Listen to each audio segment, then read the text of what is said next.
സവർക്കറുടെ ചരമദിനമാണ് എല്ലാ BJP നേതാക്കളും ആഘോഷിക്കുന്നത്. അത് രാവിലെ മുതൽ ഓർമ്മിപ്പിക്കുന്നുണ്ട്. മുംബൈയിലെ ശിവാജി പാർക്ക് പ്രദേശത്തുള്ള വസതിയായ സവർക്കർ സദൻ എന്ന വീട്ടിൽ വെച്ചാണ് 1966 ഫെബ്രുവരി 26 സവർക്കർ അന്തരിക്കുന്നത്.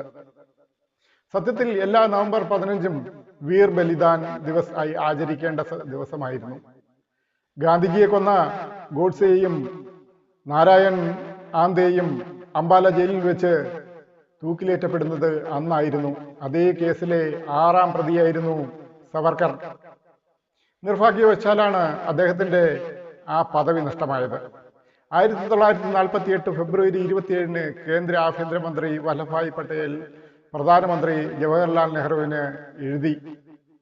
ബാപ്പു വധക്കേസിലെ അന്വേഷണ പുരോഗതിയെക്കുറിച്ച് ഞാൻ ദിവസേനയുള്ള വിവരങ്ങൾ അറിഞ്ഞുകൊണ്ടിരിക്കുകയാണ്.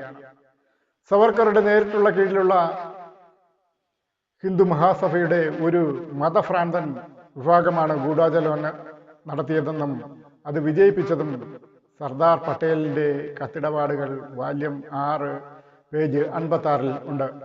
ഗാന്ധിജി കൊല്ലപ്പെടുന്ന 48 ജനുവരി മാസത്തിലെ 17-ാം തീയതി നാഥുറാം ഗോഡ്സെയും നാരായണൻ ആപ്തെയും സവർക്കറെ കണ്ട് ആശീർവാദം വാങ്ങുന്നുണ്ട്. വിജയിച്ചു വരൂ എന്ന് പറഞ്ഞുകൊണ്ട് സവർക്കർ അവർക്ക് രണ്ടുപേരെയും അനുഗ്രഹിച്ചു വിട്ടു. 1969 റോബർട്ട് പെയിൻ എഴുതിയ ഗാന്ധിയുടെ ജീവിതവും മരണവും എന്ന പുസ്തകത്തിൽ പറയുന്നത്, ഗാന്ധി വധത്തിൽ എന്തുകൊണ്ട് സവർക്കറെ നേരത്തെ അറസ്റ്റ് ചെയ്തില്ല എന്നത് എന്നേ അത്ഭുതപ്പെടുത്തുന്നു എന്നാണ്. ഗാന്ധിവധത്തിൽ അനിവാര്യമായും ന്യായമായും സംശയിക്കുന്ന ഒരേ ഒരു വ്യക്തി സവർക്കർ ആയിരുന്നു. ലണ്ടനിൽ ആയിരുന്നെങ്കിൽ പോലും അദ്ദേഹത്തെ ഈ ആശയമുനയിൽ നിന്ന് രക്ഷപ്പെടുത്തുമായിരുന്നില്ല എന്ന് റോബർട്ട് പെയിൻ പറയുന്നുണ്ട്.